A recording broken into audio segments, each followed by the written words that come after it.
being a little bit biased here, of course, I would like to mention the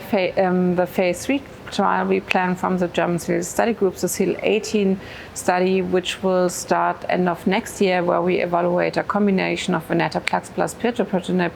versus the standard of care venetoclax plus obinutuzumab for our group. And we will add here a third arm, which is addressing the question of MRD-guided treatment, extending the treatment in those patients who are still positive. We heard a lot about at the last meetings, also at the summer congresses, about the venetoclax-ibrutinib combination. We also heard about